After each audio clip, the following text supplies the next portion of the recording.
how we present ourselves, it really is about trust. There is a psychology behind luxury and behind fashion. I mean, it's wild.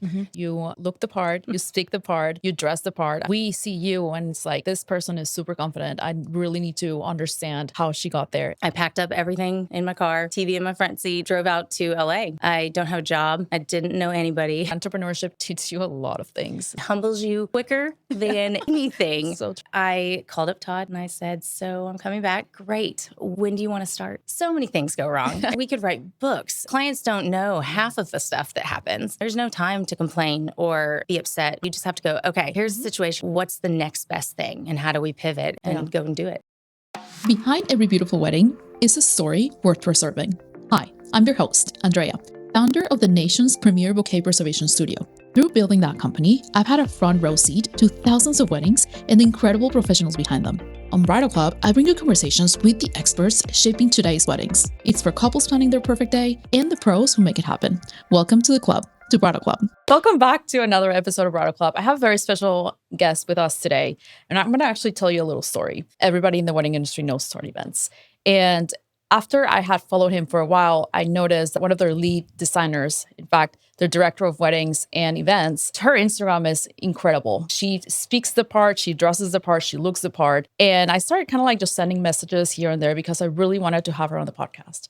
And I had set on my calendar, reach out to Crystal tomorrow. And that night, we actually went to a floral workshop and I actually met Crystal in person. Do you remember that? Yes, I do. Yes. And so towards the very end, I just approached her and I was like, you're not going to believe what I have in my calendar for tomorrow. And she's like, well, tell me. And I'm like, I really want you to be on my podcast. It will be such an honor to have you because somebody like you, I just want to really have a conversation and understand how your confidence is built. So I can understand like how you present yourself and all the work that you do. And so I am so happy that today we have Crystal Moriarty on our podcast. Crystal, thank you so much for being here. Thank you for having me. I'm really excited to be here. I'm so excited for you to be here and for you to tell us our story. I feel like a lot of people may not understand the broad experience, which is entirely unique. So take us back to where you started. Okay. So I definitely did not have a linear path to get to where I am today. So after college, I packed up everything that I had in my car, TV in my front seat, and I drove out to LA. I said, I'm going to go to LA. I don't have a job. I didn't know anybody. I wanted to be a fashion stylist. And so on I went. And I started in a retail shop there. And then eventually started working with stylists. Somebody picked me up. And then I started working for her. And that was a very, very full and crazy year. And ultimately, being in that industry was really just not for me. It's a very toxic industry. So while I got to do some incredible things and dress some amazing celebrities, red carpet styling, travel, with them, I needed to move on. So I fell into a job in London, and it was for an international meeting planning company. And I said, sure. I was 23 at the time, and they moved me over to London, and I started, this job, really not really knowing what they wanted from me. Quickly found out that I was pretty good at logistics. I really loved, just controlling everything, for being honest. I mean, I think any planner in this industry will tell you we're slightly control freaks, maybe unhinged control freaks. But so I realized in that job that I was really good at that, right? And I really enjoyed it. So anyways, fast forward, 2+ years, I had traveled all over the world, worked with, basically people who English wasn't their first or second or third languages, got to do some really incredible things. So I eventually moved back to LA, continued working contract for that company. And then the recession hit, 2008. So if anybody remembers that, it was rough. And especially moving back to LA, gas was, over $5 a gallon at the time. And it was, 25, 5-year-old. At that point, it was rough. You know, I was contract. You don't have consistent work. Yeah. So between, you know, waitressing and that, I really had to pivot and, you know, look at, okay, I need to have like a steady job. So I went into marketing sales because basically I was like, anybody that would hire me to do whatever and pay me whatever, I said, let's do it. So ended up, you know, going and working for that company. Ended up meeting my now husband. So I totally think that there's, you know, a whole plan of why all of that happened. And then eventually we moved to Dallas for his job. And Where are you from? I'm sorry. I'm from Bedford, which is basically right in between Dallas and Fort Worth, right by the DFW airport. So we moved to Dallas, and I said, I really want to get back into events, you know, and I looked up, you know, who should I work for? What should I do? And, you know, somebody's like Todd Events. And I said, great. So I applied and they hired me. Wow. So in 2010, I started with Todd. I actually started on the design side, right? Because the business, you know, his business, I think is really focused on design. And then, of course, we kind of took part in that, in the planning side, right? And then I ended up, you know, really growing that, you know, looking back over time. So for the first 2.5 years of living in Dallas, I was working for Todd doing, I was a project manager. So really on the design and the production side of things. And then my husband got transferred to Chicago. So on we went to Chicago. And I initially wasn't going to work. We were going to have a baby, all the things. And then pivoted from that. And I decided, okay, great. So I started doing events, weddings for a planning company in Chicago. And then eventually opened my own planning company there. And didn't really have a ton of time to really kind of see where that could have gone because I got pregnant. So, which was great. So we ended up having our son. And when he was about 13 months old, we moved back from Chicago to Dallas just to be closer to one of our families because it makes it easier. Right. And I called up Todd and I said, so I'm coming back. And this is, 5+ years later. And he said, great. When do you want to start? Wow. What do you want to do? And I said, well, what are you looking for? What do you need? And he's like, come run the planning side of the business and really take that over because, Todd, as we all know, he has such a love for design. He is the most creative person I think any of us have ever met. I mean, just the things he comes up with just on the fly are incredible. But he said, come run, that side of my business. And so August of 2017, I started back and as the director of weddings and events. And I have a great team that we, go all over the world and, do what we do. So it's a very windy path to get where I am. But I honestly think that every, chapter of my career path really helped shape and mold me to make me the planner that I am today, right? Who I can be to my clients, for my clients. Yeah. I mean, starting with your independence so young, moving across the country and then across the world. Slightly unhinged, slightly insane. I think back and I'm like, my dad questioned at the time, he's like, really? He's like, okay, so you don't have a job, you don't know anybody. He's like, okay. He's like, well, you understand that this is on you. Wow.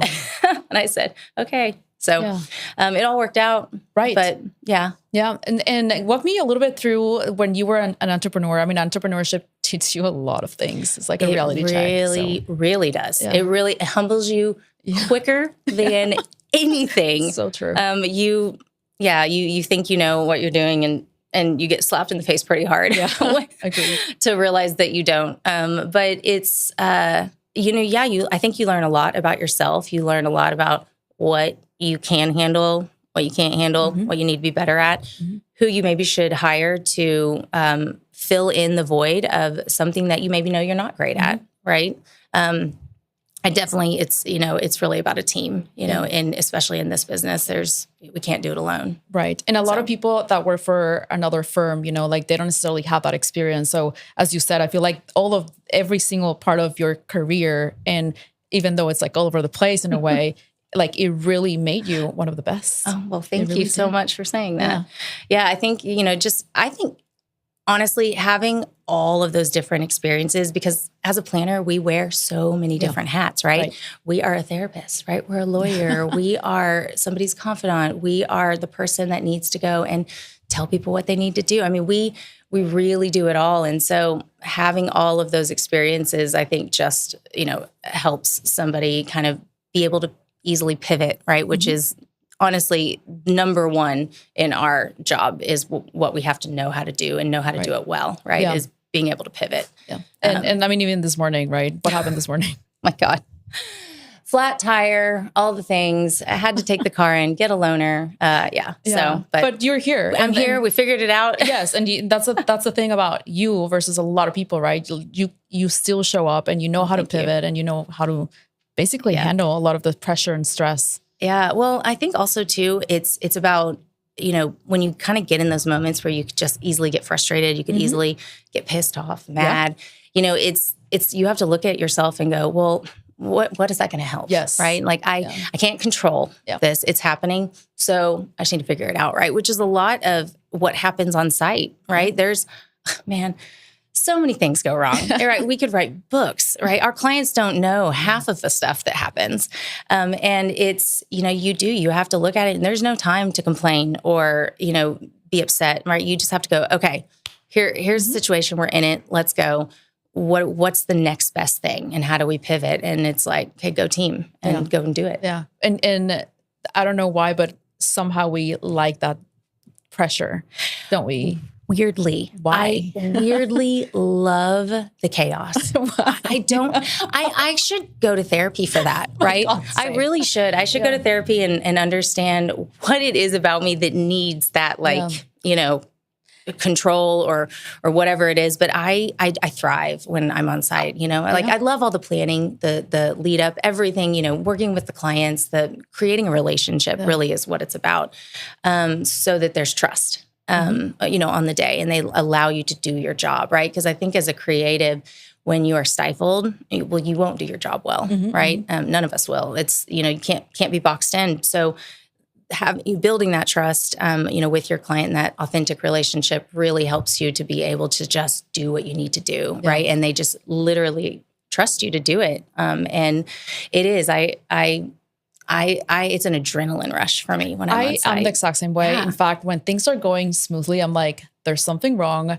What do I need to do to put myself in a position where I feel the pressure? And I don't know why I do that to myself. On the other hand, that's why we innovate and that's why we continue to grow and we have that adrenaline, as you say, but then also it's just so rewarding because you're pushing yourself, you know? And I feel like whenever you get comfortable, you're basically not growing. If you're growing, you're dying. And I feel like we just have that inside of us. I love that. I love that. I'm going to start using that. But it's so true.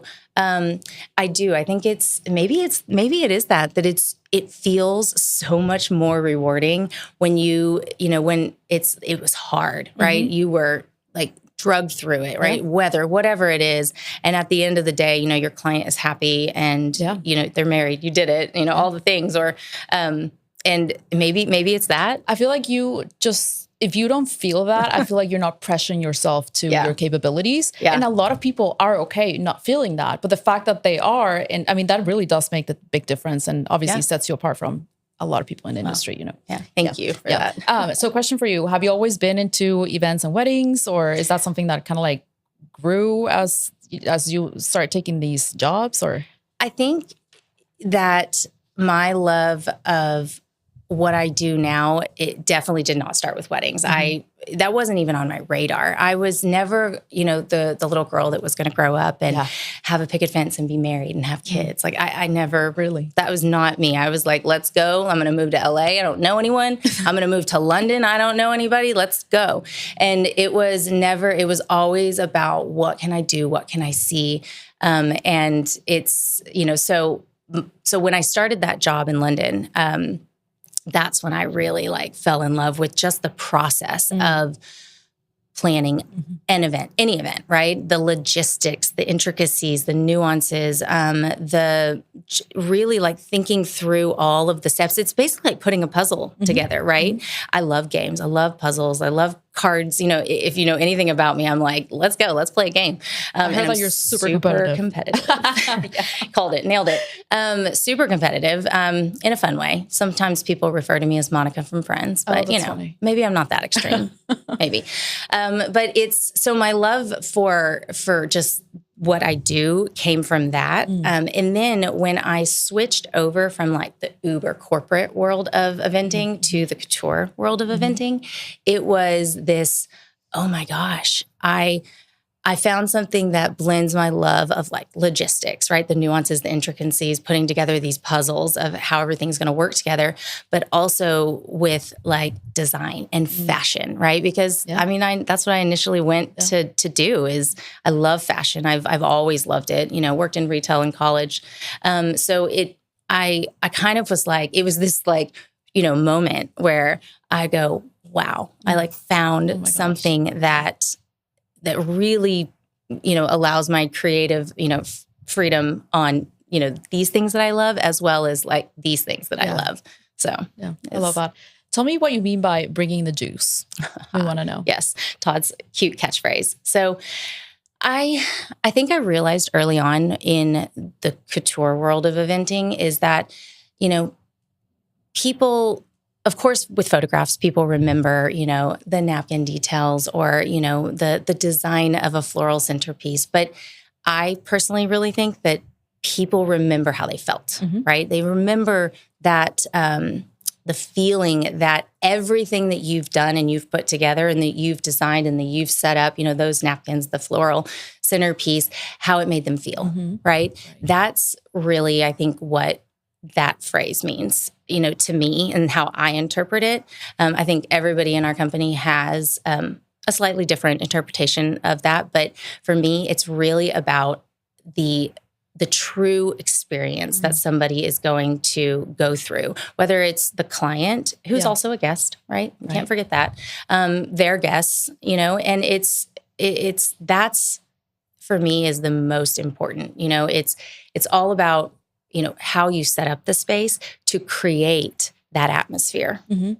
Truly. And every single detail, you're very detail oriented, obviously. The fact that you answer a Bible here, which I loved it. I love learning so much about you and the fact that we get to talk to you. I'm like, oh my God, I was excited to talk to you before. Now I'm like really excited. So talk to us about lighting. I know that's kind of like a big thing of yours. And because people may not understand. And it's one of those things like whenever you go to a restaurant and the light at night and you're having a romantic dinner and the light is slightly too bright, it's like, it just kills the mood. It really does. I am, I like to say I'm slightly unhinged when it comes to lighting in a space. That's like my main thing. I'll walk into spaces.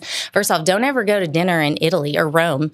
Every restaurant you could operate in, like late at night, it's not a vibe. It is like full fluorescent bright lights. And I'm like, why? It's like, I wish people would understand you will make your patrons stay longer and spend more money if you create the right vibe. Right. But lighting for me is one of those things.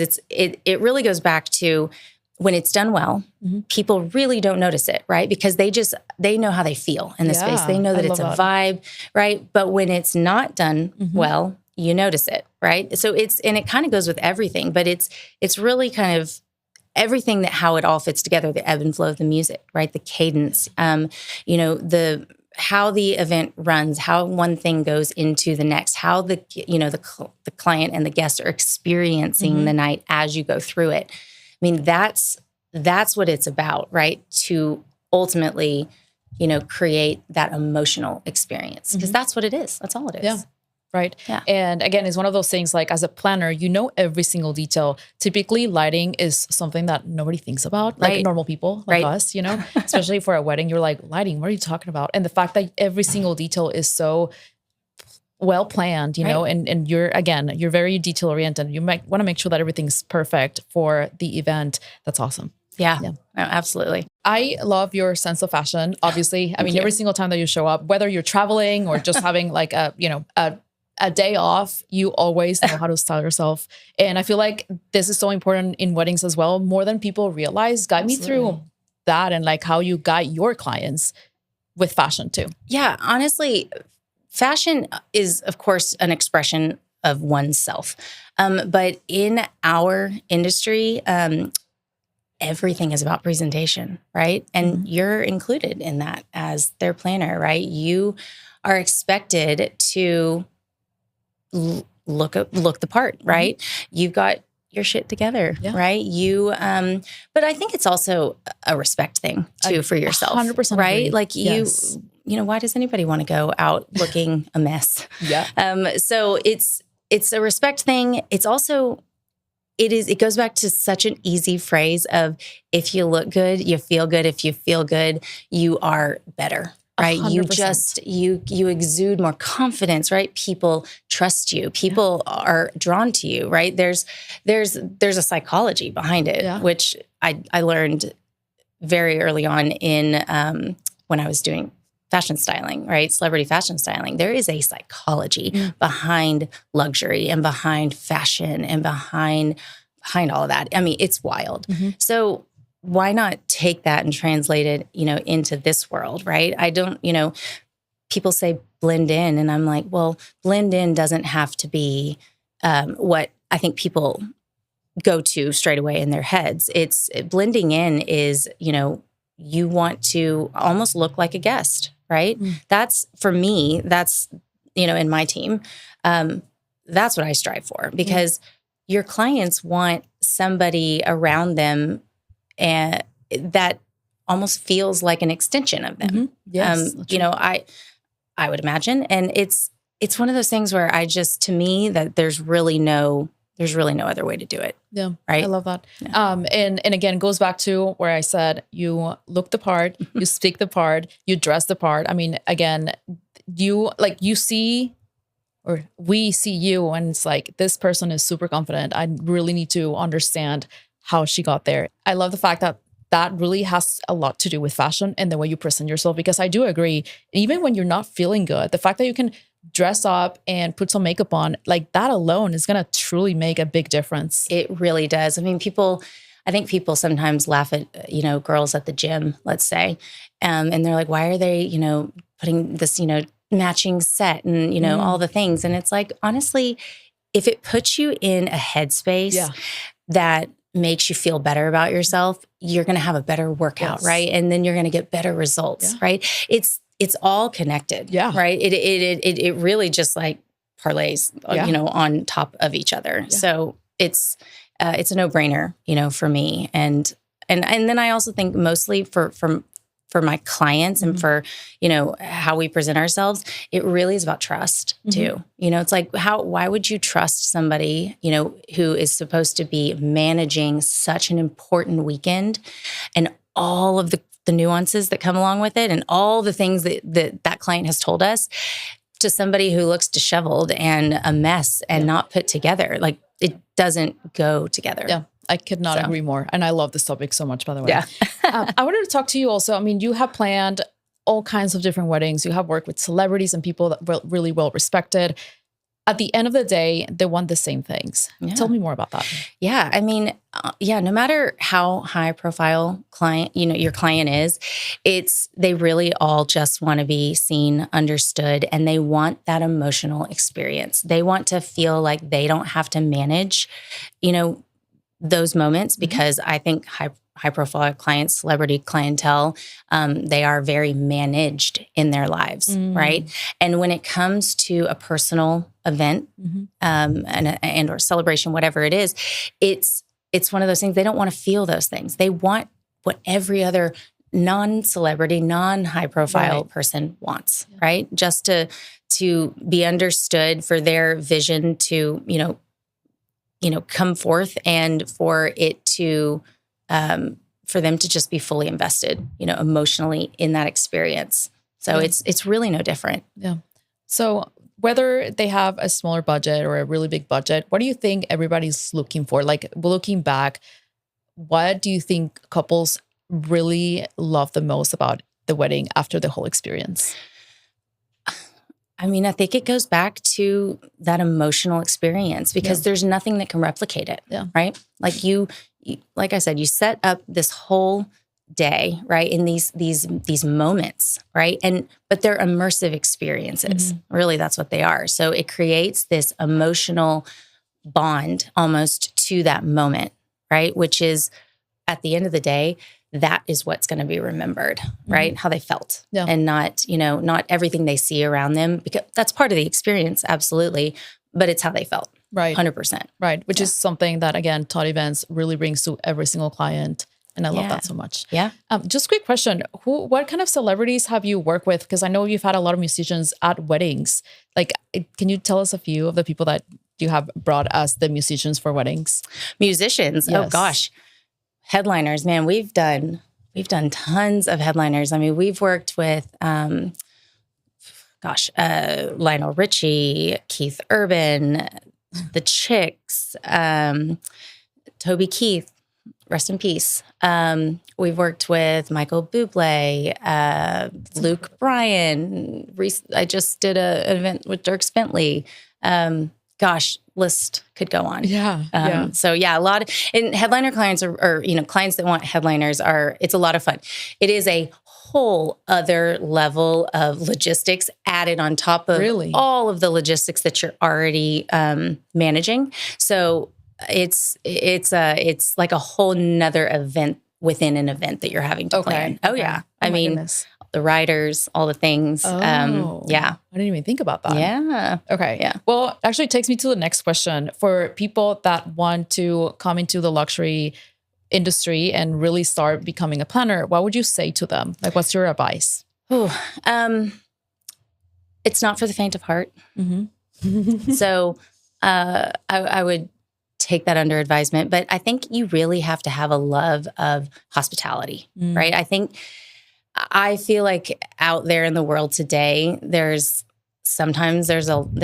lacking. And whether it's at a restaurant or, wherever it is, a hotel, I have seen, which kind of makes me sad, a lack of hospitality. So you really have to have a love of what you do and really want to do whatever it takes for the client. Some people really, I just don't think that they're willing to go that extra mile. Okay. And I think that you really have to be that person. Yeah. I actually have a quote from you and I absolutely love it. It says, when you genuinely love what you do, all of the hard work becomes part of the process and part of the reward. Absolutely. I love that. Yeah. So much. Thank you. I'm gonna put that somewhere, I promise. So how can people find you, connect with you, and hire you to plan their wedding? Okay. I love connecting with people. Like, reach out to me, mainly through, of course, our Instagram, my Instagram, the concierge email for Todd Events. I want to hear all about it. And I love talking about what I do, right? It's part of who I am, right? So I'm here for it. And, I find me at an industry event. Let's talk. Yeah. And honestly, don't be scared to say hi to her, by the way. She's like, please super don't. Please don't. No, I love talking to people. I love talking, right? People know that once they meet me. But it's a lot of fun. Yeah. And I'm happy to share all the things. Awesome. Well, thank you so much for being here today. Thank you so much, Andrea. This is so amazing. Appreciate you. I've been looking forward to this for a very long time. So thanks. Oh, yeah. I hope that you loved this episode. If you loved it, as I know you did, make sure that you follow and subscribe. Talk to you soon. Bye.